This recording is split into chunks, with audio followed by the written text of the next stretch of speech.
अय्यूब अलैहिस्सलाम पर आजमाइश आई थी ना, आप पर तरह तरह की बीमारियां भी थी, आपके बच्चे भी दुनिया से चले गए, आपका कारोबार, आपका माल सब बर्बाद हो गया।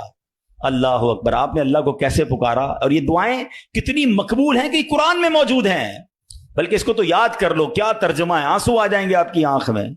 हजरत अय्यूब कहते हैं अन्नी मस्सनी यद्दुर्रु व अंत अरहमुर राहिमीन। इसका तर्जुमा सुनो कि बेशक मुझे तकलीफ पहुंची है और तू सब रहम करने वालों से बढ़कर रहम करने वाला है।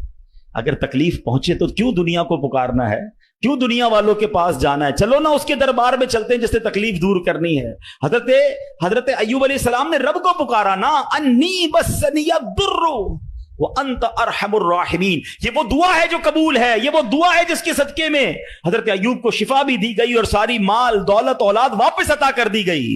अगर आप भी किसी परेशानी में हैं, आप बीमारी में हैं, आप कर्जे में हैं, आप मुसीबत में हैं, आओ ना रब से हजरत अय्यूब के अंदाज में दुआ मांगते हैं ना। अच्छा, ये दुआ अल्लाह ने हमें सिखाने के लिए तो कुरान में अता फरमा दी ना कि मेरे बंदो, मेरे दरबार में मांगना है तो यूं ही मांग लो जैसे मेरे नबी ने मांगा है। अल्लाह अकबर। उलमा कहते हैं ये बड़ी दिलासा देने वाली दुआ है, ये बड़ी मुश्किलों को टालने वाली दुआ है, ये तकलीफों में काम आने वाली दुआ है। तर्जुमा तो देखो ना, यानी अल्लाह के सामने अपना मसला पेश कर दिया आपने